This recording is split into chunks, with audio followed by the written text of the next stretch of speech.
विलासराव देशमुख एकदा मला आठवतंय ताजवर हल्ला झाला तेव्हा पाहणी करायला गेली ताजची.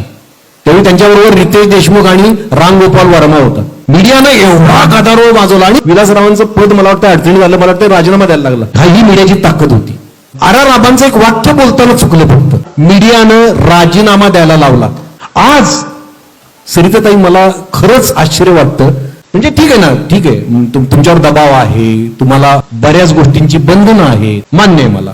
पण किमान जेव्हा संतोष देशमुख हत्या प्रकरण होतं, अतिशय निर्घृण पद्धतीनं त्या माणसाच्या हत्या होते, सोमनाथ सूर्यवंशी पोलीस कोठडीत मृत्युमुखी पडतो, याचं जेव्हा आम्ही वार्तांकन तुमच्याकडून ऐकतो ना, तेव्हा थेट गृहमंत्र्यांना टार्गेट तुम्ही करत नाही. हा जनतेचा प्रश्न आहे. मी काही बारकाईनं बघतो, हुशारीनं तुम्ही पोलिसांवर ढकलता, प्रशासनातल्या अधिकाऱ्यांवर ढकलता, पण थेट गृहमंत्र्यांना जाब विचारलेलं मी अजून ऐकलेलं नाही. किंवा समजा बीडचा बिहार होतं असं मीडिया म्हणतं, पण ते बीडचा बिहार होताना वाल्मिक कराडांचं नाव पुढे करतं, काही जण दबकत धनंजय मुंडेंचं नाव घेतात.